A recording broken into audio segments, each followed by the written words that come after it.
Bien, chers amis, il est temps de rétablir une vérité. Voilà.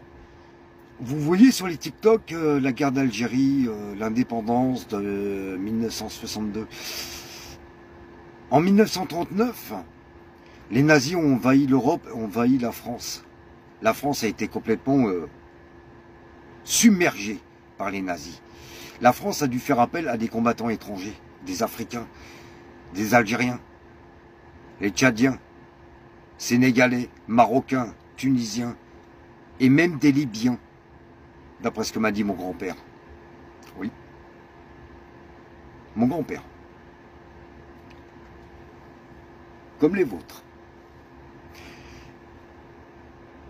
Il y en a qui se plaignent des Arabes, des Noirs. Mais rappelez-vous cette histoire, s'ils n'étaient pas là, en 1939, en 1940, eh ben ouais, messieurs, dames, tous les petits rageux, tous les racistes, si ces gens-là n'étaient pas là, vous parleriez allemand et vous seriez aussi des nazis, d'accord? Alors, force et respect, surtout respect à ces gens-là. On leur doit beaucoup, dans un premier temps. Un deuxième temps, on aurait dû, on ne peut pas remonter le temps, malheureusement. Mais on aurait dû donner l'indépendance à l'Algérie en 1945, juste après la Seconde Guerre mondiale, pour les remercier. On aurait dû créer des liens d'amitié.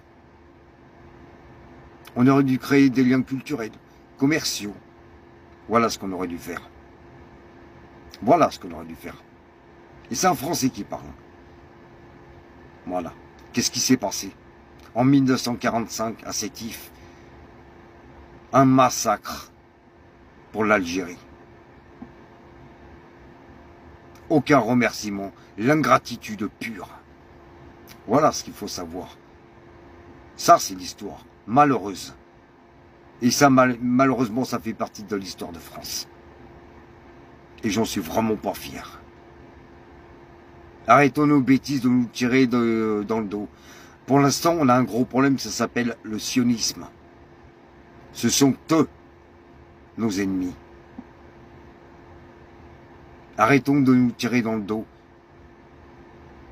Arrêtons ce manque de respect. Ça sert à rien du tout. Voilà.